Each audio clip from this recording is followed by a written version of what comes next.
আল্লাহ আপনার অপেক্ষায় অপেক্ষমান। উপর জগতে খুশির বন্যা চলতেছে, এখন বন্ধু বন্ধুর সাথে আইসা মিলবে, এই জন্য সমগ্র জগতে খুশির হুল্লোড় চলতেছে। আর আপনার চোখে পানি কেন? আপনি তো এখন আল্লাহর সান্নিধ্যে যাবেন, আপনার জন্য ঊর্ধ্ব জগতে খুশির বন্যা বইতেছে। সমগ্র জগৎকে সাজানো হয়েছে আজকে বন্ধু বন্ধুর সাথে চিরদিনের জন্য সাক্ষাৎ করাবে। আপনার চোখে পানি কেন? বলছে জিবরিল ফামান লিবাদিলি উম্মতি, এক প্রশ্ন এখনো বাকি, আমার পরে উম্মতকে দেখা রাখবে কে? কবর থেকে কাঁদতে কাঁদতে উঠবে, ওয়া ইয়াকুম ওয়া ইয়াবকি ওয়া ইয়াকুল জিবরিল আইনা উম্মতি, উঠবে আর কাঁদবে আর বলবে আমার উম্মত কোথায়, আমার উম্মত কেন রিসিপশনে আসে না?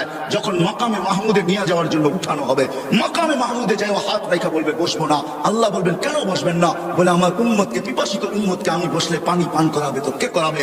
আমি তো দুনিয়াতে বলে আসছি মাওয়াইদুকুমুল হাউজ, উম্মতকে কানে কানে বলে আসছি সাক্ষাৎ হাউজে কাউসারে সর্বপ্রথম হবে, আমি নিজের হাতে তোমাদেরকে পান করাবো। ঠোঁট উম্মতের হবে, হাত আমার হবে, আমি লাগায়া পান করাবো আর বলবো লা তাসমান বাদাহা আবাদা, আর কোনোদিন পিপাসা তোর কাছে আসবে না। এই পানি কে পান করাবে? তারপরে পুলসিরাতে মিজানে দৌড়াবো, পাল্লা যদি সামনে না ঝোঁকে তো এখানে দাঁড়াই হাত উঠাবো আর চিৎকার দিয়ে বলবো আমা কুলতালি, আপনি কি আমাকে বলেন না সাউফা ইউতিকা রাব্বুকা ফাতারদা, আপনাকে রাজি করে ছাড়বো। আমার উম্মতের পাল্লা সামনে ঝোঁকে না, আমি রাজি হব তো হব কি কইরা?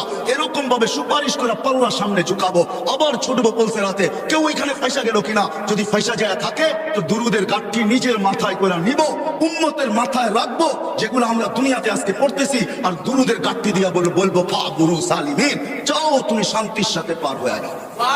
আমি বসবো না, যেই নবী কিয়ামতের মাঠে পর্যন্ত উম্মতি উম্মতি বলে চিৎকার দিবে।